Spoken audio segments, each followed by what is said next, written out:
राम राम जी। कैसे हो आप सभी? उम्मीद आप पहले से बेहतर होंगे। तो दोस्तों, मैं आचार्य रवि जांगड़ा एक बार फिर से आप सभी का स्वागत करता हूं, हार्दिक अभिनंदन करता हूं। दोस्तों, आज हम बहुत ही अच्छे विषय के बारे में जानेंगे। जी हाँ, समाज के अंदर जिससे उस टॉपिक को लेके भ्रम दूर हो सके।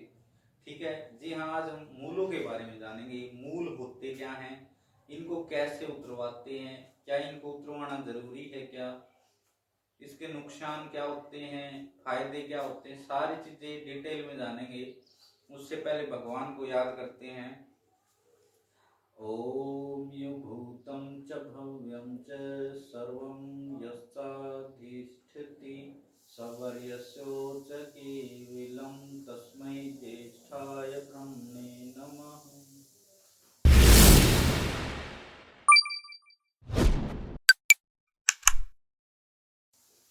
जी हाँ दोस्तों, बेसिकली मूल जो होते हैं ना, वो क्या डिनोट करता है?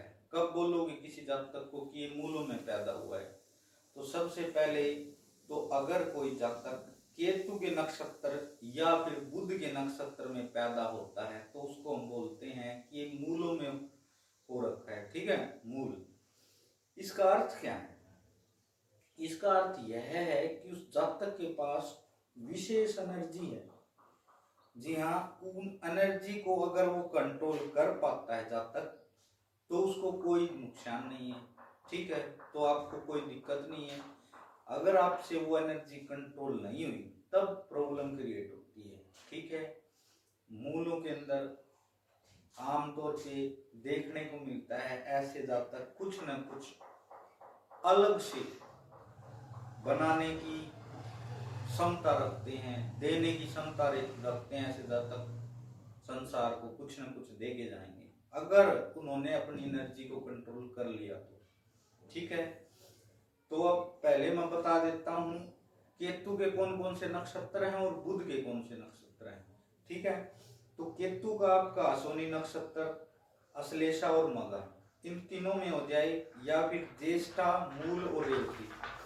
इन 6 नक्षत्र में किसी बच्चे का जन्म होता है तो उसको हम आमतौर पे बोलते हैं कि वो मूलों में हो रखा है।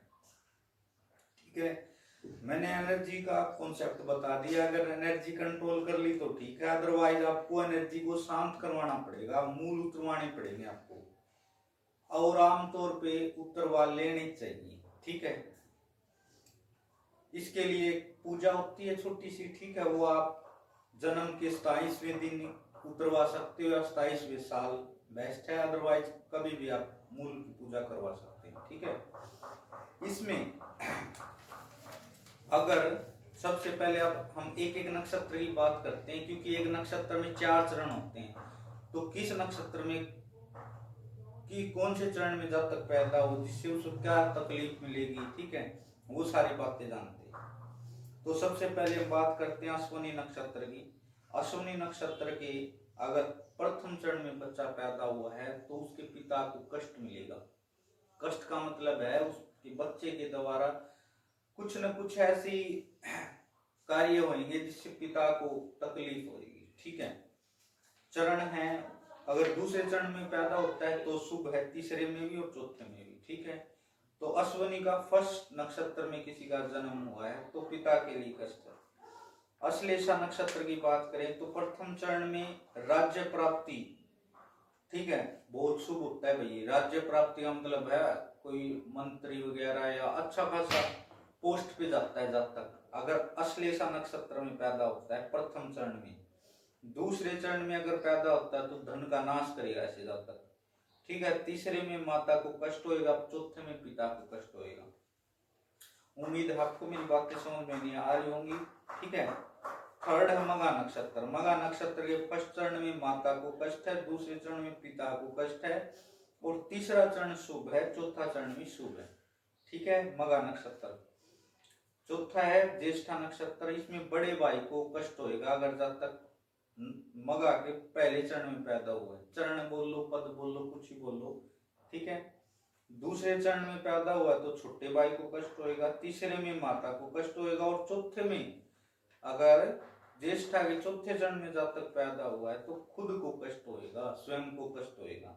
ठीक है, पांचवा नक्षत्र है मूल। इसमें फर्स्ट चरण को पिता को दुख होएगा, दूसरे में माता को दुख, तीसरे में धन का नाश होएगा, चौथे में स्वास्थ्य हानि होगी भाई। ठीक है, मूल नक्षत्र का अगर किसी के चौथे चरण में जातक पैदा हुआ है तो उसको स्वास्थ्य हानि होगी। छठे नक्षत्र रेवती के फर्स्ट चरण में शुभ है, दूसरा चरण भी शुभ है, तीसरा चरण भी शुभ है, चौथा चरण अगर पैदा हुआ है तो शरीर में पीड़ा होगी। ठीक है, तो दोस्तों मूलों के बारे में आपको जानकारी कैसे लगी कमेंट करके जरूर बताना। इसके अलावा आप किस टॉपिक पे वीडियो चाहते हैं वो बता सकते हो, और वीडियो अच्छी लगे तो इसको शेयर करो, सब्सक्राइब करो। जय हिंद, जय भारत।